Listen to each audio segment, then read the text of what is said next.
46 अंक को ही इन्होंने 5 अच्छा। मान लिया।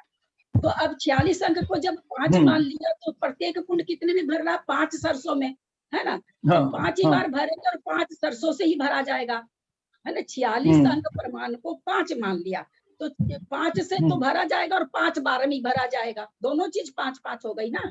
जो उसमें सरसों भर रही वो भी 5 हो गई और जो भरेगा कितने में? तो भरेगा भी 5 बार में ही भर जाएगा, क्योंकि 46 अंक प्रमाण को इन्होंने 5 मान लिया समझाने के लिए। 46 को इन्होंने 5 बार मान लिया है, बराबर है। लेकिन ये 5 बार मानने के बाद में हमने ये निकाला कि 125 बार अनावस्था कुंड जब भरेगा तब एक बार महाशलाका कुंड भरेगा। हाँ, पेज नंबर 35 पे जो है 125 बार अनावस्था कुंड बनने पर एक बार महाशलाका कुंड भरेगा, ऐसा मतलब है ना? एक बार भरा तो ये 5 बार भरता है तो एक बार भरता है वो, है ना? क्योंकि 5 बार भरने का मतलब 46 अंक प्रमाण बार भरना। तो 46 अंक प्रमाण बार जब ये भरा तो यहाँ पर ये भरा और उसी तरह से ये और ये हो गया 25 बार हो गया, ये 125 बार हो गया। तो 125 का मतलब है यहाँ पर 46 अंक प्रमाण समझेंगे। ये समझाने के लिए 5 की संख्या दे दी है यहाँ पर। प्रणाम ललिता जी। तो इसका मतलब 25 बार 46 अंक प्रमाण हो जाएगा।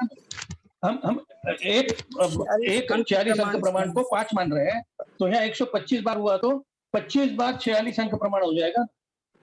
25 बार 46 अंक प्रमाण नहीं होगा, 46 अंक प्रमाण 46 अंक प्रमाण। अब समझिए मैं जो कहना चाह रही हूँ, यहाँ 46 अंक प्रमाण को 5 मान लिया तो 46 अंक प्रमाण सरसों 5 सरसों हुई 46 अंक प्रमाण और 46 अंक प्रमाण बार भरनी है, यानी 5 सरसों 5 बार भरनी है।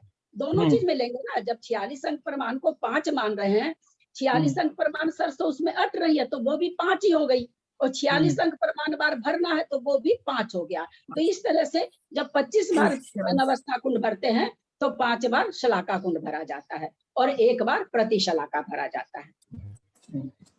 पेज नंबर 35 में पूरा डिटेल दिया हुआ है भाई साहब, इसको खोल के चेक कीजिए। वही उस पर से ही देख रहा हूँ मैं। उसका जो लास्ट कॉलम है पेज नंबर 35 का, उसमें लिखा है 125 बार अनावस्था कुंड बनने पर एक बार महाशलाका कुंड बना। हाँ, 25 बार शलाका कुंड, 5 बार आप बीच में के 2 कॉलम छोड़ दीजिए। आप बीच में के 2 कॉलम छोड़ दीजिए। हमको अनावस्था कुंड और महाशलाका कुंड इसका हमको संबंध यदि लगाना है तो 125 बार अनावस्था कुंड भरने पर एक बार महाशलाका कुंड भरना। हाँ, ऐसा मतलब हुआ ना। तो अब यह 125 तो यहाँ 125 बार जो है तो 5 बार को 46 अंक प्रमाण हो गया। तो 125 5 बार को हम 46 अंक प्रमाण मान रहे हैं तो 125 बार को हम 25 बार 46 अंक प्रमाण भूल जाओ ना। 125 बार ये मानेंगे आप 46 अंक प्रमाण है। 46 अंक प्रमाण को 46 अंक प्रमाण से 5 तो छोटी सी संख्या है ना। 46 अंक प्रमाण को आप 46 अंक प्रमाण बार डालते हैं तो एक बार एक सरसों आती है शलाका कुंड में। तो पहले बार वाला है 46 अंक प्रमाण उसमें अट रहा है तो एक बार आपने भरा तो एक शलाका कुंड में सरसों आई, फिर आप दूसरा भरा तो दूसरी आई। कितनी बार भरेंगे? 46 अंक प्रमाण बार भरेंगे। उसमें 46 अंक प्रमाण अट भी रही है, 46 अंक प्रमाण बार भरेंगे भी। तो 5 सरसों अट भी रही है क्योंकि 5 को हमने 46 अंक प्रमाण मान लिया तो 5 सरसों अट भी रही है और 5 बार उसको भर भी रहे हैं। तो 5 बार जब भरते हैं 5-5 सरसों तो एक सरसों शलाका कुंड में डालते हैं, फिर उसको खाली करते हैं, फिर उसको 5 बार भरते हैं तो फिर एक सरसों डालते हैं। तो यहाँ पर जो कितनी बार भरा है, सरसों कितनी भरी वो नहीं है, वही कितनी बार भरा है। अनावस्था कुंड की सरसों की काउंटिंग नहीं है, केवल शुरू बार की अनावस्था कुंड की काउंटिंग है कि 46 अंक प्रमाण भरा जा रहा है क्योंकि चारों कुंड उस समय बराबर हैं। कितनी बार भराएगा तो 125 यानी 5 बार को 46 अंक प्रमाण मानते हैं तो इतनी बार जब भराता जाएगा, या 125 तो बहुत कम हो गया ना। 125 बार तो वो केवल 5 को लिए इसलिए आपको लगता है, वहां तो 46 अंक प्रमाण है। 46 अंक प्रमाण एक बार 46 अंक प्रमाण 46 अंक प्रमाण बार भरेगा। 46 अंक प्रमाण सरसों 46 अंक प्रमाण बार भरेगा तो एक सरसों शलाका कुंड में बराबर। 46 प्रमाण भरे एक आया। एक मिनट दीदी, जैसे हमने निकाला कि 46 अंक बार प्रमाण, मतलब 46 अंक प्रमाण बार जब अनवस्था कुंड बनेगा तब एक बार शलाका कुंड बनेगा। शलाका कुंड में तो ऐसा ही मैं ये निकालना चाह रहा हूँ। एक मिनट, शलाका कुंड में सरसों कितनी अटती है? 46 अंक प्रमाण, 46 अंक 46 to 46 रेंज। एक बार जब उसको भरे तो एक सरसों आई।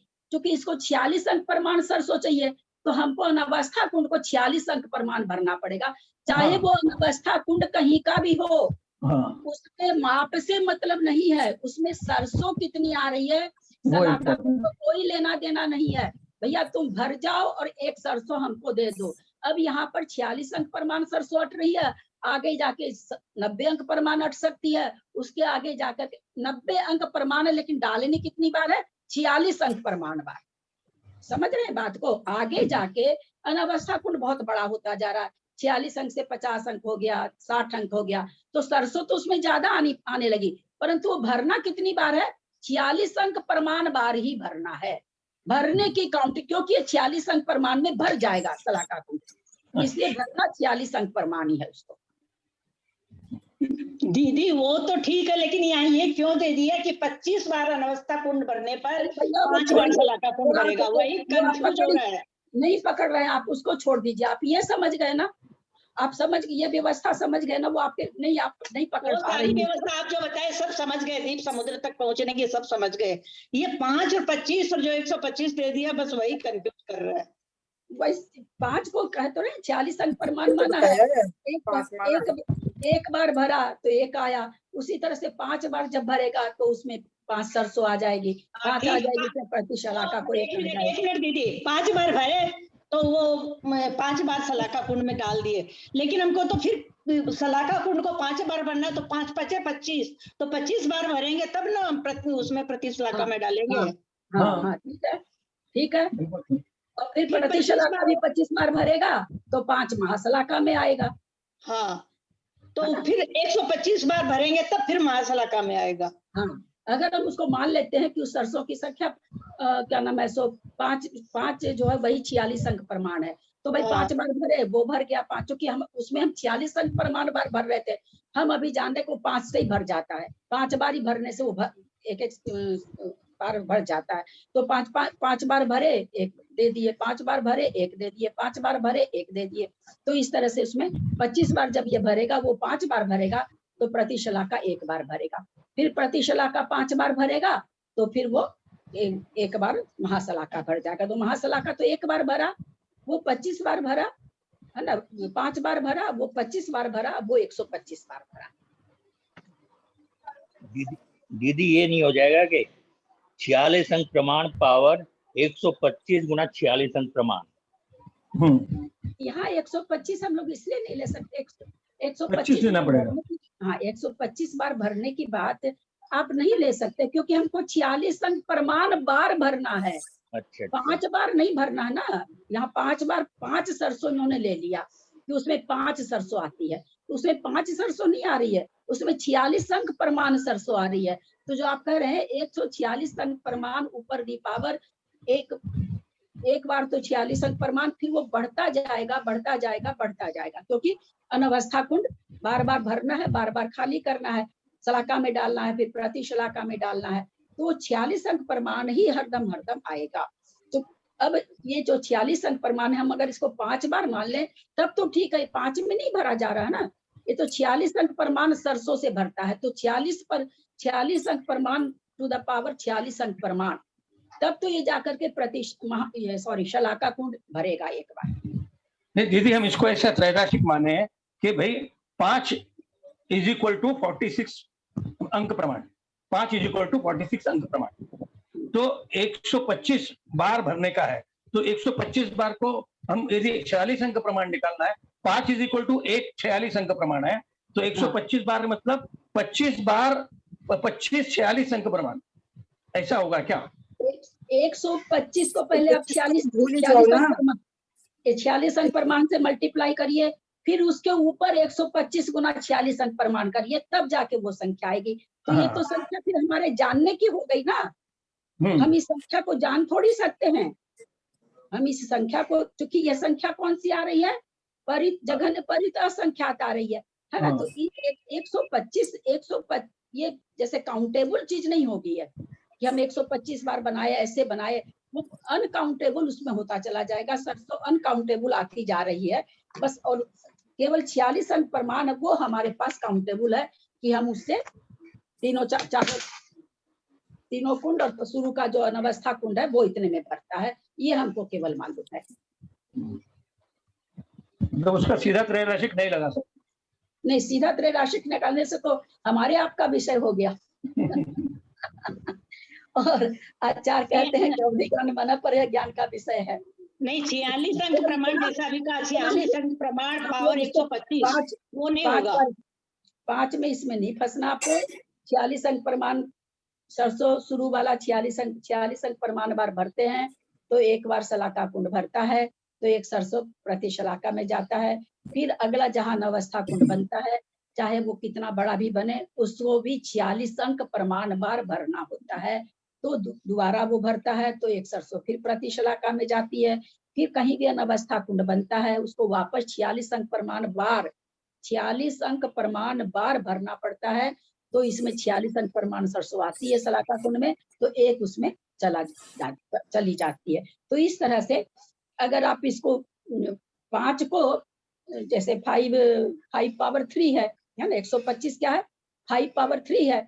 अब इसको आप जो कहना चाह रहे हैं कि 5 को हम लिखते हैं 46 अंक प्रमाण, है ना, और उसको हम पावर 3 कर दें, पावर 3, तो भी 125 हो जाएगा, ये आप कहना चाह रहे हैं।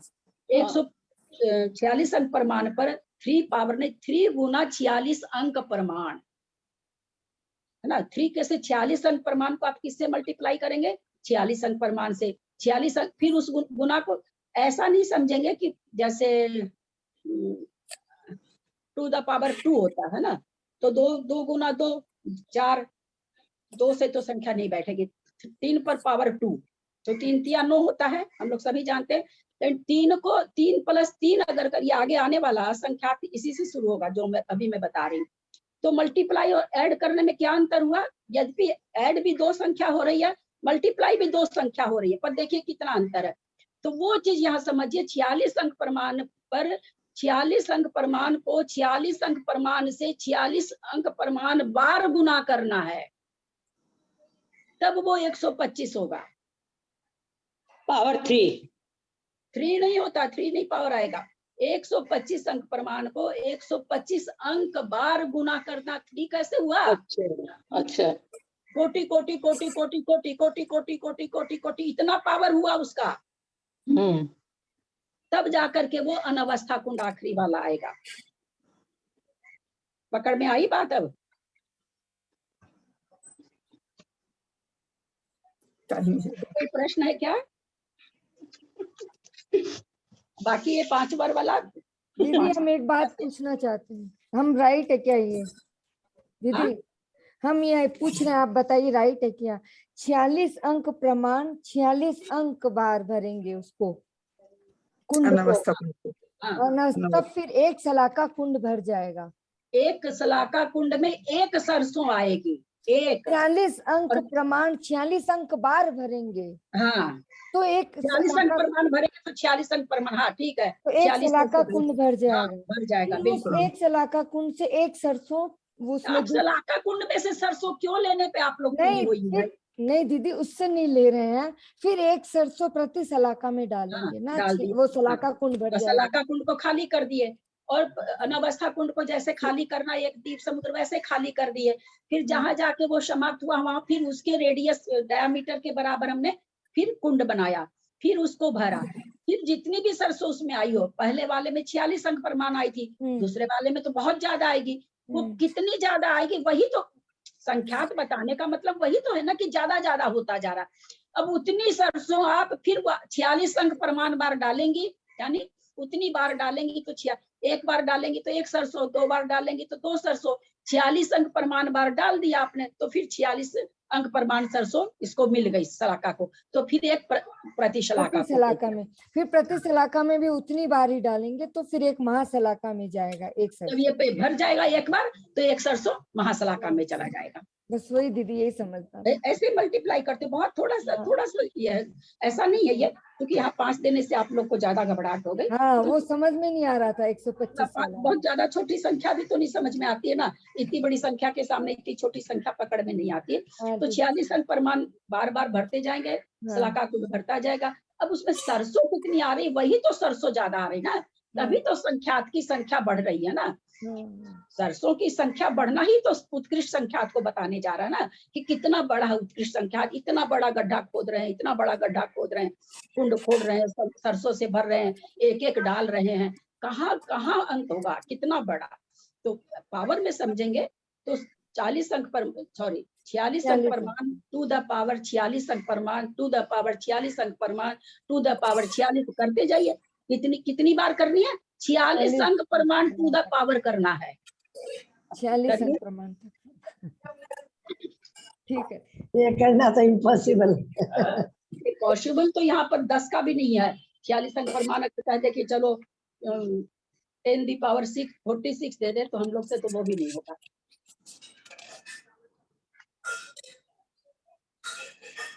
टेन दी पावर 46 का मतलब क्या होता है? 8 को 46 बार 8 गुणा करना। जैसे 8 इंटू 8 इंटू 8 इंटू 8 इंटू। वो आदमी उत्तर ना दे, एक आदमी जब शुरू कर देता है तो दूसरे को बिल्कुल चुप रहना चाहिए। आपने 8 टू द पावर 46 बोला ना?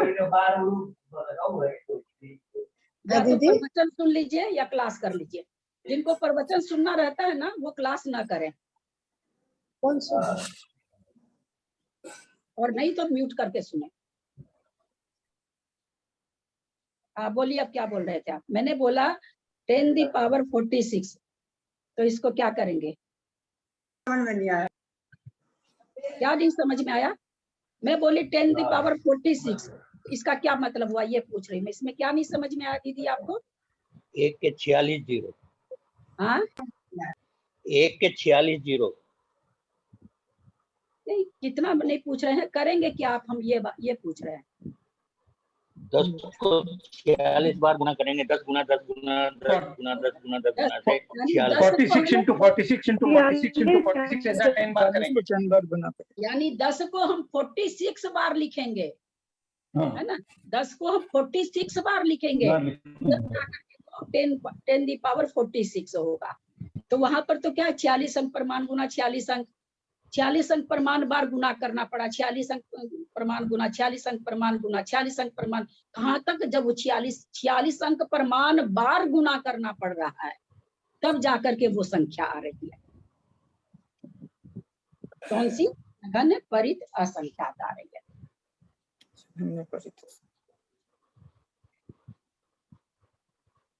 अब चले समय, अरे बाबा समय हो गया आज का भी। आज मैं सोची थोड़ा सा ले लेते हैं। अब इसके बाद हमको क्या क्या जानना है? जघन्य युक्त असंख्यात। अभी हमने क्या जाना था? जघन्य परित संख्यात।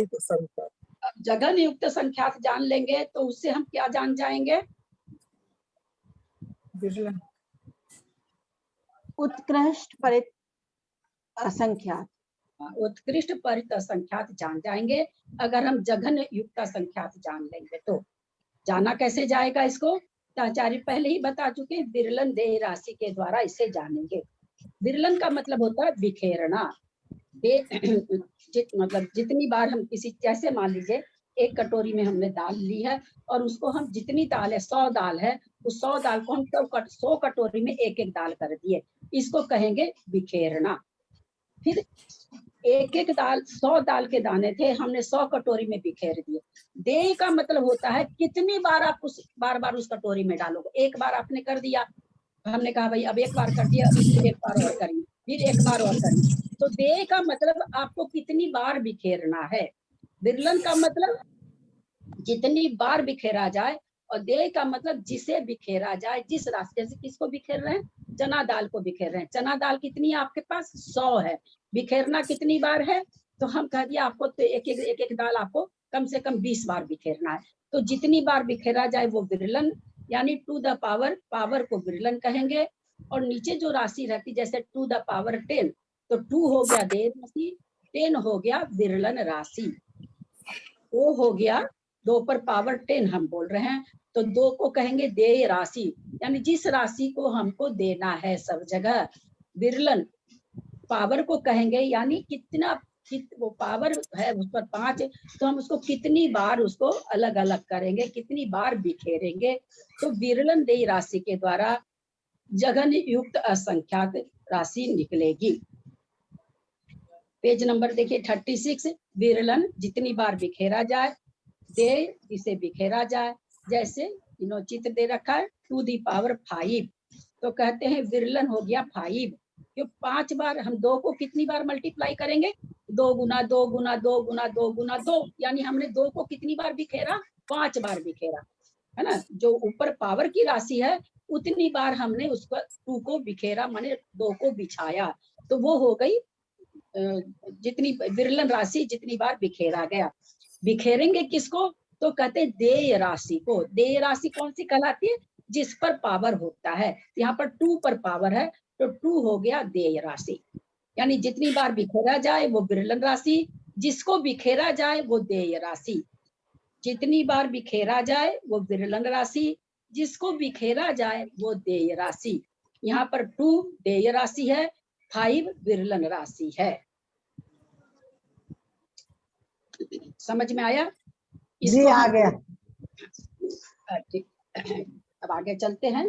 इसके बाद अब ये कह रहे हैं जघन्य युक्त संख्यात, तो बोला कि यहाँ तो हमने ये समझाया आपको कि विरलन देय किसे कहते हैं।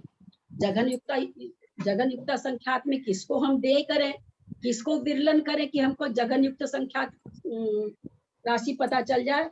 तो देखिए किसको कर रहे हैं, समझने की कोशिश करिए। जो चीज मैं आपको पहले स्टेप में बता चुकी वो अभी यहाँ पर हमें बतानी थी। जघन्य परित संख्यात टू द पावर, जघन्य परित संख्यात कहाँ आई है वो, मोटी भाषा में 125 बार अनवस्था कुंड भरे हैं तब, यानी उसके ऊपर उतनी ही पावर, यानी 125 ही अगर हम मान के चलते हैं तो 125 गुना 125 गुना 125 गुना 125 गुना कितनी बार, 125 बार। कहते हैं जघन्य परित संख्यात पर पावर, जघन्य परित संख्यात जब देंगे हम, उससे जो संख्या आएगी वह जघन्य युक्ता संख्यात होगी। जघन्य परित संख्यात असंख्यात ही है ना, परित है लेकिन असंख्यात ही है। जघन्य परित संख्यात को हम उस संख्या को, वो जितनी बड़ी संख्या है उतनी बार उसको बार बार बार बार बार बार मल्टीप्लाई करेंगे, तब जाके जघन्य युक्त असंख्यात हमारी संख्या आएगी। पकड़ में आ रही है बात? तो हम लोग पहले भी समझ लिए हैं कि 46 अंक प्रमाण को 46 अंक प्रमाण पावर देते हैं, तो 46 अंक प्रमाण को 46 अंक प्रमाण से 46 बार गुना करना पड़ता है, 46 अंक प्रमाण बार गुना करना पड़ता है। जैसे 5 पर पावर 5, 5 को हमने क्या माना, 46 अंक प्रमाण, तो 46 अंक प्रमाण को 46 अंक प्रमाण से 46 अंक प्रमाण बार गुना करना। तो 5 को 46 अंक प्रमाण मतलब 5 से, और 46 अंक प्रमाण बार मतलब 5 बार, तो 5 गुना 5 गुना 5 गुना 5 गुना 5, तो ये क्या कहलाएगा, 46 अंक प्रमाण की संख्या को 46 अंक प्रमाण बार, 46 अंक प्रमाण बार गुना करना। 46 अंक प्रमाण पावर 46 अंक प्रमाण। तो उसी तरह ये क्या कह रहे हैं कि जघन्य परित संख्यात पर पावर, जघन्य परित संख्यात करेंगे तो जघन्य युक्त असंख्यात आ जाएगा। पावर समझ रहे हैं? अभी जैसे 10 पर पावर 46 हम कहे, आप लोगों ने उत्तर बहुत अच्छा दिया कि 10 को हम 10 हम 46 बार लिखेंगे। जघन्य परित संख्यात हम कितनी बार लिखेंगे, जघन्य परित संख्यात गुना जघन्य परित संख्यात गुना जघन्य परित संख्यात गुना जघन्य परित संख्यात, कितनी बार, जितनी संख्या जघन्य परित संख्यात में है उतनी बार। जघन्य परित, जैसे 10 पर पावर हम 10 पर पावर 10 देते हैं, तो 10 पर पावर 10 को देने से क्या हो, 10 गुना 10 गुना 10 गुना 10 10 बार लिखे। जो जघन्य परिसंख्यात को मान लीजिए हम 10 मान लेते हैं, उसका पावर ऊपर 10 मान लेते हैं, तो 10 गुना 10 गुना 10 10 को जघन्य परिसंख्यात मान रहे हैं, 10 को जघन्य परिसंख्यात गुना जघन्य परिसंख्यात, यानी 10 गुना 10 गुना 10 गुना 10 गुना हमने 10 माना है, तो 10 बार 10 को 10 बार गुना करेंगे तो जघन्य परिसंख्यात गुना जघन टू द पावर जघन्य परिसंख्यात होगा। पावर तो समझ में आ रहा होगा सबको, ये चीज समझ में आई कि नहीं? आ गई दीदी, आ गई, समझ में आ गई। तो ये जघन्य परित संख्यात पावर जघन्य परित संख्यात होने से जघन्य युक्त संख्यात आ जाएगा क्या? हाँ, जघन्य परिसंख्यात पावर टू द पावर जघन्य परिसंख्यात का मतलब समझ गए ना आप लोग? हाँ, यानी उसी संख्या को वो संख्या जितनी बड़ी है उतनी बार मल्टीप्लाई करना, उसी संख्या को उसी संख्या से वो संख्या जितनी बार है उतनी बार मल्टीप्लाई करना, क्योंकि यहाँ देय राशि और विरलन राशि एक ही है, दोनों जघन्य परिसंख्यात है, तो दोनों राशि एक है, तो उस राशि से कितनी बार गुना करना, जितनी बड़ी वो राशि है। वो 200 है तो 200 बार गुना करना है, वो 1000 है तो 1000 पर 1000, तो 1000 को हम कितनी बार गुना करेंगे, 1000 गुना 1000 गुना 1000 गुना 1000 1000 बार करेंगे। हम इसको मान लेते हैं करोड़ है, 2 करोड़ है तो 2 करोड़ पावर 2 करोड़, तो 2 करोड़ गुना 2 करोड़ गुना 2 करोड़ गुना 2 करोड़ गुना कितनी बार, 2 करोड़ बार उतनी बार करेंगे, तो आ जाएगा 2 करोड़ पर पावर 2 करोड़। लेकिन दीदी पहले तो आपने बताया था कि उत्कृष्ट परित संख्यात +1 करने से जघन्य युक्त संख्यात आएगा। हम ये नहीं बोले आपको, आप लोग जब बोले जघन्य परित संख्यात में तो 1 जोड़ेंगे तो मध्यम परित संख्यात आएगा, युक्त कहाँ से आ जाएगा, ये तो राशि दूसरी है, ये युक्ता संख्यात आ गया ना, वो परिता संख्यात था, उसमें आप जघन्य परिसंख्यात में अगर 1 जोड़ दोगे तो मध्यम परिसंख्यात चालू हो जाएगा। वो चालू हो गया, अब मध्यम परिसंख्यात बढ़ाते जा रहे हैं, सुनिए खूब बढ़िया से समझिए, बहुत अच्छा आपका प्रश्न है। हम उसमें 1 जोड़ के मध्यम का भेद निकाल रहे हैं, लेकिन अब उत्कृष्ट परिसंख्यात कैसे जाने, तो उत्कृष्ट परिसंख्यात जानने के लिए हमको जघन्य युक्ता संख्यात का जानना होगा, उसमें से हम 1 माइनस कर देंगे तो हमको उत्कृष्ट परित असंख्यात का भेद पता चल जाएगा, संख्या पता चल जाएगी। समझ में आई बात नहीं सबको?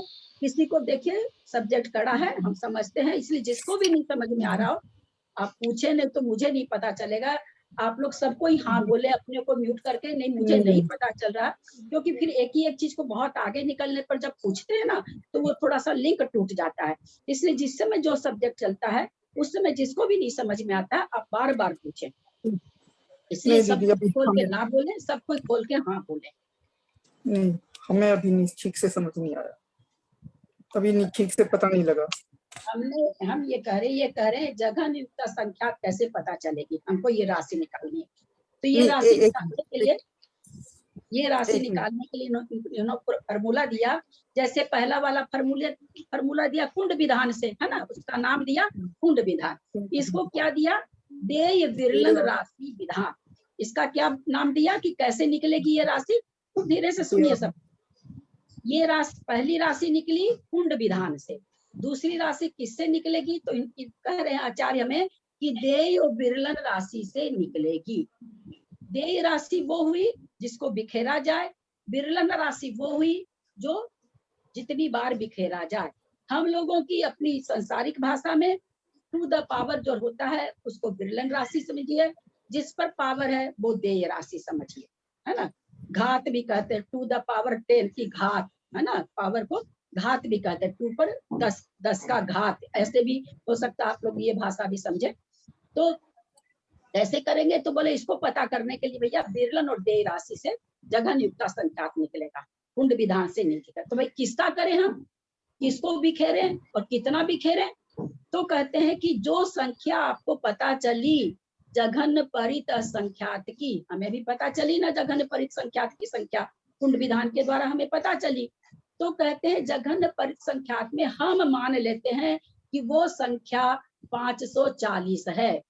हमें पता चला कि वो संख्या 540 है।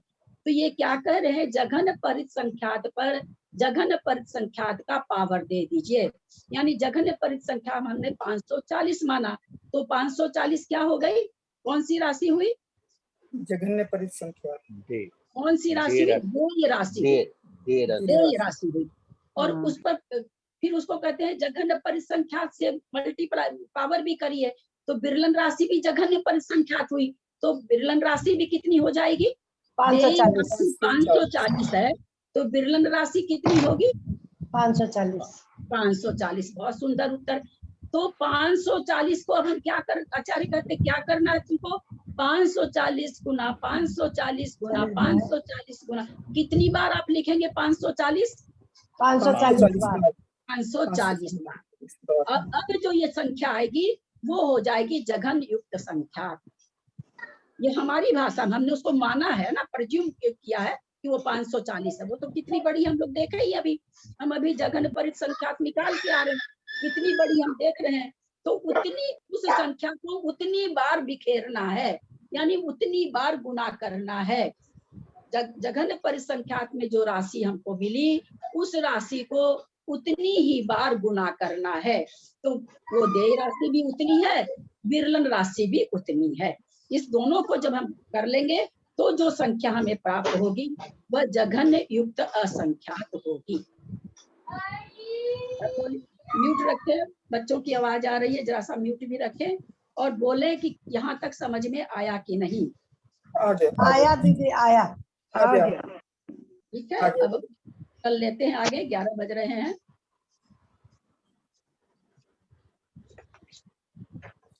ये वीडियो गिर गया, दोबारा पढ़ के देखेंगे तो समझ में आ जाएगा। कौन सा बोलिए, क्या नहीं समझ में, समझ में आ गया। यदि वीडियो को दोबारा देखेंगे तो समझ में आ जाएगा। देखिए कोई चीज में पीछे वाले में कुछ पूछना हो तो अभी पूछ लीजिए, कल से फिर अब पीछे वाला नहीं लेंगे, क्योंकि एकदम बिल्कुल दूसरी चीज है। वो कुंड विधान था, ये विरलन देय राशि विधान है। अगर आप उसके बीच में पहले वाला पूछोगे तो वो और लोगों के लिए तो बहुत ही हानिकारक हो जाएगा। और मैं भी मतलब इस तरह से बीच में वो बताने में नहीं बनता, लिंक टूट जाता है। क्योंकि मैं ऐसा नहीं कि मेरे को बहुत अच्छी, मैं इसके एकदम प्रकांड विद्वान हूँ। मैं भी एक बार विकास भैया की खाली सुनी हूँ। विकास भैया थोड़ा सा बीच में दूसरी चीज बहुत ले आते थे, तो थोड़ा सा उस समय तो पूरा समझा भी नहीं था, बाद में उनकी क्लास सुन के समझी हूँ। तो इसलिए आप लोगों को आज तक के विषय में कुछ समझना हो तो बिल्कुल आज समझ लें, अन्यथा कल इस विषय में पहले वाला विषय नहीं लाएंगे। हम खत्म होने के बाद पुनः ले लेंगे, वो ठीक है, पर युक्ता संख्यात में परित संख्यात की कुंड विधान नहीं लाएंगे। विरलन देय राशि में विरलन देय राशि हम समझे।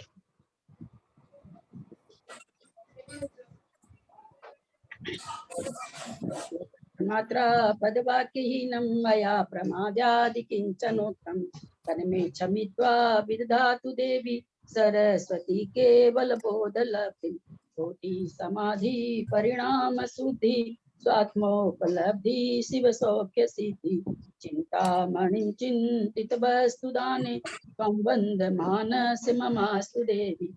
या वाणी के ज्ञान ते सुजे लोकालो सो वाणी मस्तक करो सदा दे तुम को। हे जिन वाणी भारती तो ही जपू दिन रैन, जो तेरा शरण आ गए सो पावे सुख चैन। देव वजू अरहंत को गुरु से हो निर्ग्रंथ, दया धर्म पालु सदा यही मोक्ष का पंथ। द्वादश वाणी माता की जय।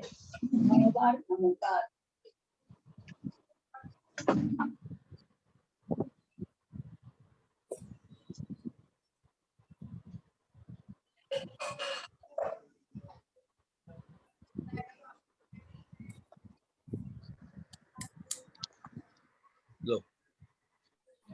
सभी बड़ों से सादर चरण स्पर्श, सभी से सादर जय जिनेन्द्र।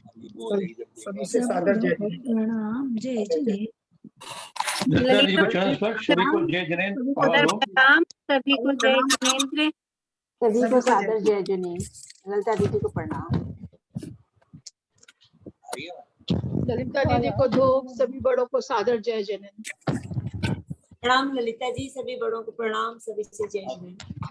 जय जिनेन्द्र, सबसे जय जिनेन्द्र। सभी बड़ों को प्रणाम, सभी को जय जिनेन्द्र। एंड कर रहे हैं। हाँ।